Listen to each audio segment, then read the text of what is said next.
Last Friday, the Chinese Communist Party formally charged Michael Kovrig and Michael Spavor with espionage, further damaging Prime Minister Trudeau's foreign policy. And there's not a whole lot he's going to do about it, though I have my own ideas. This is the Great White North Report. You can try to hang me, I'll make sure the rope gets broke. Proving once again this country's just... On June 19th, Chinese prosecutors announced the charges Friday against Michael Kovrig and Michael Spavor with spying, and this is linked to the Huawei case. This is obviously an apparent bid to step up pressure on Canada to drop a U.S. extradition request for a Huawei executive that's currently under house arrest in Vancouver. Now, Kovrig was charged by Beijing on suspicion of spying for state secrets and intelligence, and Michael Spavor was charged in Bandung, a city near North Korea, on suspicion of spying for a foreign entity and illegally providing state secrets. Now, these charges are highly dubious. They're so far-fetched they ain't funny, especially Michael Spavor, as he does a lot of try to do tourism with North Korea. So these charges were announced by China's highest prosecutor's office and by CCTV, a state-owned broadcasting controlled by the communist regime in Beijing. And they said that the government amassed solid and sufficient evidence to proceed with criminal charges against both men. These guys have been under interrogation 6 to 8 hours a day for over 500 days. Now, under Chinese law, there's no formal timeline for when someone charged with such a crime must go to trial. However, it's likely this will be ramrodded through. So the Global Times, which is the mouthpiece of the Chinese Communist Party, said that Kovrig severely violated Chinese law and jeopardized China's state secrets by stealing sensitive information. It alleges that Spavor was Kovrig's intelligence contact. Okay. Robert Malley, the president and CEO of the International Crisis Group, the company where Kovrig works, as a senior advisor on Northeast Asian issues, said the charges against Kovrig are bogus and he was not engaged in espionage. Kovrig used to work with the Canadian ambassadors. He was on the embassy staff at one time, so he does know China pretty well. Basically, it's another arbitrary and baseless step in a case that has been arbitrary and baseless from day one. China just doesn't understand a Canadian judiciary system is independent of our government, and that the government cannot interfere because the Chinese Communist Party interferes regularly with their own judicial system when it pleases them. Putting pressure on Canada, the Canadian government, is not going to help. It's not going to work. The CCP has repeatedly called for the release of Meng and has warned Canada would face consequences for aiding the U.S. in Meng's case. Obviously, this is one of them. This is the next step. They're ramping up pressure on Canada. This is a response to last month's court ruling by the BC Supreme Court judge who ruled extradition proceedings against Meng Wanzhou should continue, as her offense would be considered a crime if it happened in Canada. Fraud is fraud. Guy Saint-Jacques, our former ambassador to China, said that the formal charges are making it more difficult to negotiate a safe return of the men to Canada. Charges are clearly tied to Meng's ongoing legal challenges. They've decided to add pressure on the Canadian government by formally proceeding with his trial. And because the conviction rate for offenses is 99.9%, they are likely to receive life sentences from the regime-dominated judiciary. Now, if anyone's been following the news, there's an Australian who was charged with smuggling drugs back 7 years ago. He reappeared and is now being sentenced to death. There are currently two Canadians on death row in China for doing the same thing. This is nothing new. China is picking fights with everyone. They're in a little border war with India. They're in a trade war with the United States, and they're with a diplomatic spat with Australia and with Canada, as well as they've pissed off everybody in the South China Sea and Japan, Taiwan, and South Korea as well. And, of course, all the other countries in the world with their CCP virus. Now, up to this point, and I'm in full agreement with this article, Prime Minister Trudeau has followed a policy of appeasement with China, and it doesn't work. Chamberlain did the same thing with Hitler, and it never worked then. Trudeau and his Liberal government have been reluctant to comment on Beijing's crackdown on freedoms in Hong Kong and call it the regime for building concentration camps for Muslim Uyghurs and criticize China's slow CCP or COVID-19 response. And yet, we still have 2 Canadian nationals in prison on questionable grounds, and we also have Canadians who are yipping about Black Lives Matter. Like, seriously, this is far more important than that right now. So we've achieved nothing. I agree with this guy. I also agree that we should move our trade resources out of China to other Asian nations and step up inspections on exports from the East Asian nation. We should also jail Chinese spies and work with allies to tarnish the image. This might also be a response to Bell and TELUS actually shunning Huawei. All we need now is Rogers to get on board, and they'll be completely shut out.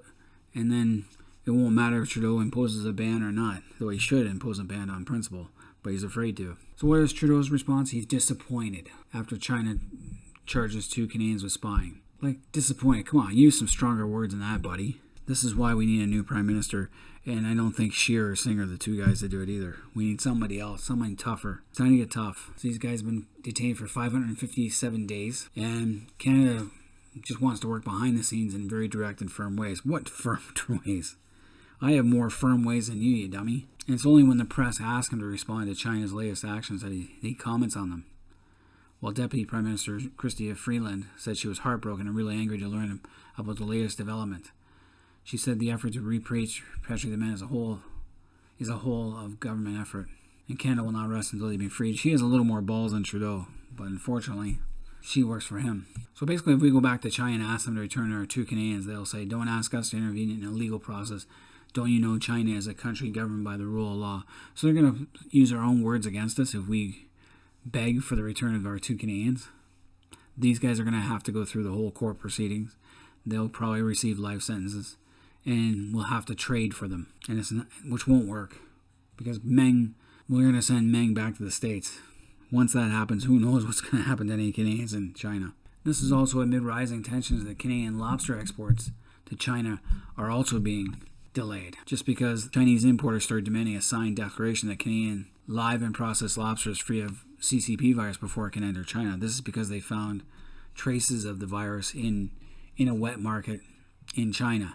This is ridiculous. This is where the virus started, and it's spreading even more. Beijing is under a lockdown right now. If they want our lobster that bad, we should push back and say no. Now, Stuart Lemon of Tangier Lobster in Nova Scotia flies lobster to mainland China, and he's refused to sign the declaration, which makes Canadian companies liable in Chinese court systems if there's a problem.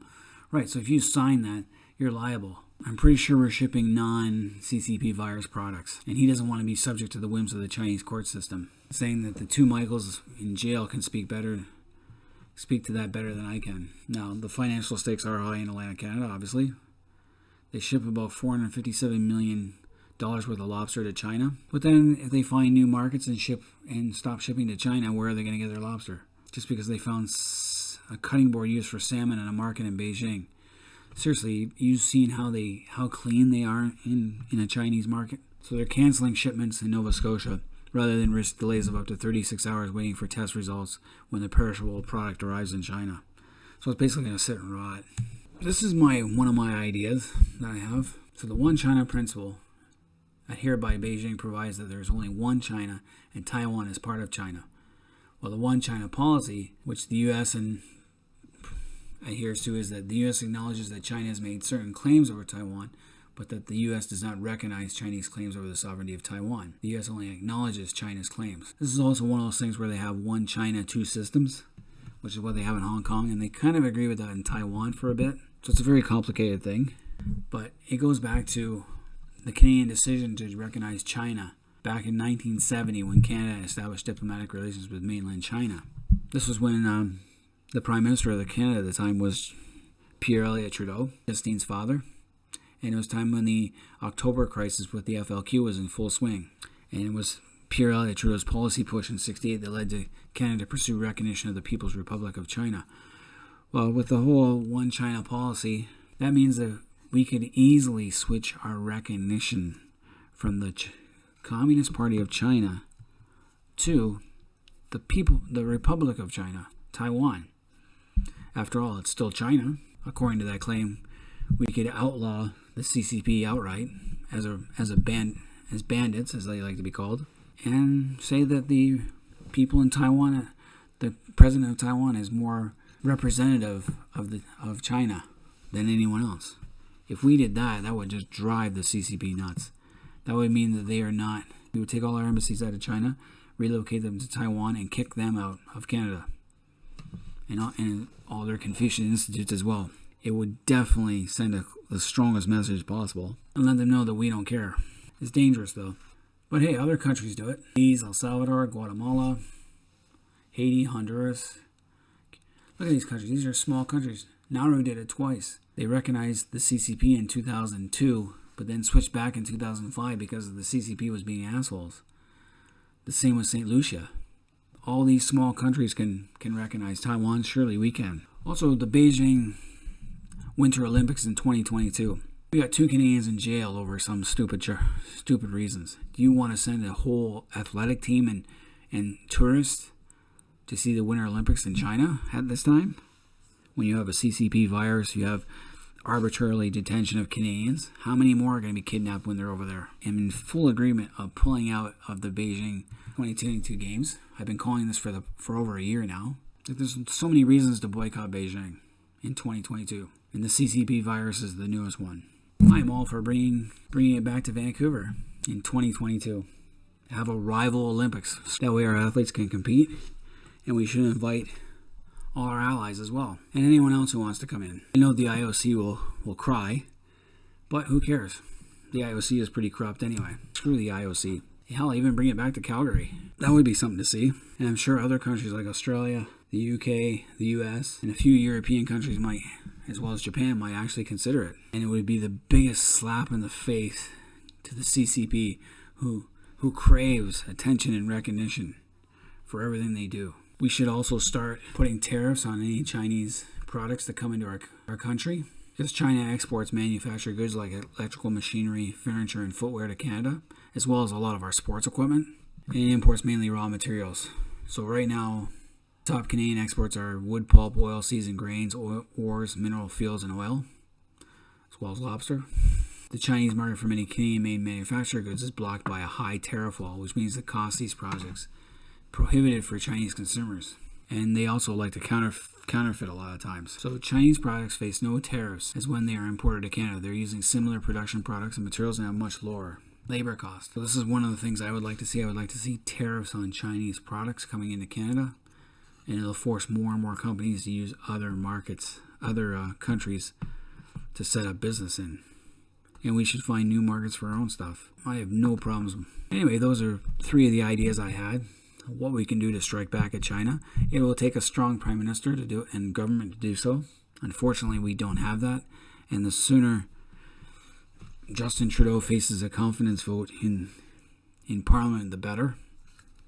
I sure as hell don't think he's done a very good job. His foreign policy is a failure. Anyway, any Canadians out there, let me know what you guys think about the 2 Michaels and what we should do. That's what I want to hear. I want to hear what Canada should do.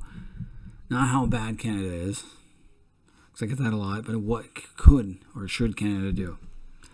Anyway, until next time, this is the Great White North Report. I'm out of here.